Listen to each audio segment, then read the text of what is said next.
大家好啊，又係我嘅節目頻道啦。咁啊，最緊要有人聽嘅啫。記得，即係多啲 like、share、訂閱。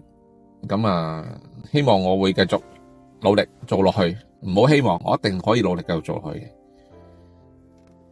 只要你哋有支持，任何一個人聽得到我講嘅嘢，覺得幾好喎，幾啱聽喎，咁啊 like 啦、share 啦。跟住就，如果覺得好笑，就好似即係笑出嚟啦，咁啊好緊要嘅，即係因為我哋成日都要即係相信快樂啊嘛。我呢個網站嘅頻道或者我呢個名，我就開始諗咗啦。我諗咗其中一個名叫咩咧？就諗住叫仇天真。點解咧？以前咧就有個同事啦，即係幫我打工嘅下屬啦吓。咁啊，佢叫姓陳嘅，跟住叫陳天真。咁啊，我問佢點解佢阿媽咁改，佢話佢唔知啦，佢阿媽改啊嘛，佢都唔想係咪？咁啊，但係佢都幾天真嘅。跟住我就覺得其實真係喎，只要你每一個中文字啦，好得意嘅，即係你將一個字套入去前面一個字之後，跟住成件事有一個反差啊。即係例如我好多人都叫我阿仇啦，姓仇啊嘛，咁啊仇天真，咁啊。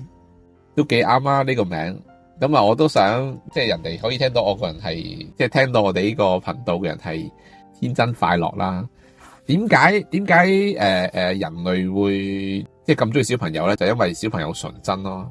咁而小朋友純真咧，就係即係好細個佢唔會識講大話啦，或者佢中意笑笑，中意喊喊，佢會好憎我啦。呢個就係我哋成日都羞恨之人啊。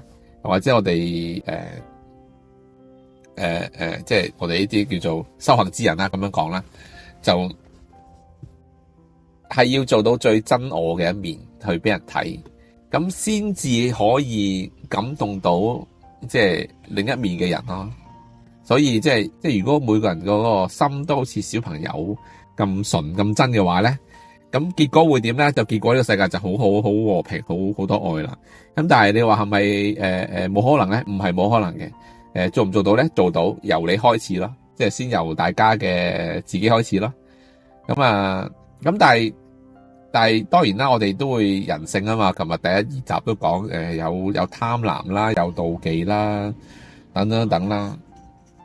咁呢啲係會出現嘅反應。咁但係當你理解咗，即係人與人之間最緊要就係先愛自己。咁你愛得足夠自己嘅話咧，你嘅愛就可以足夠散發到俾其他人咧，其他人都會愛你。咁我咁講可能太老土或者太肉麻或者太好多人聽唔明啦。咁我哋可以暫時略過呢一方面嘅。我諗如果聽得多或者聽得耐我講嘢嘅人開始會聽明嘅話，佢就會繼續聽落去噶啦。好，咁今日睇下啲咩講先。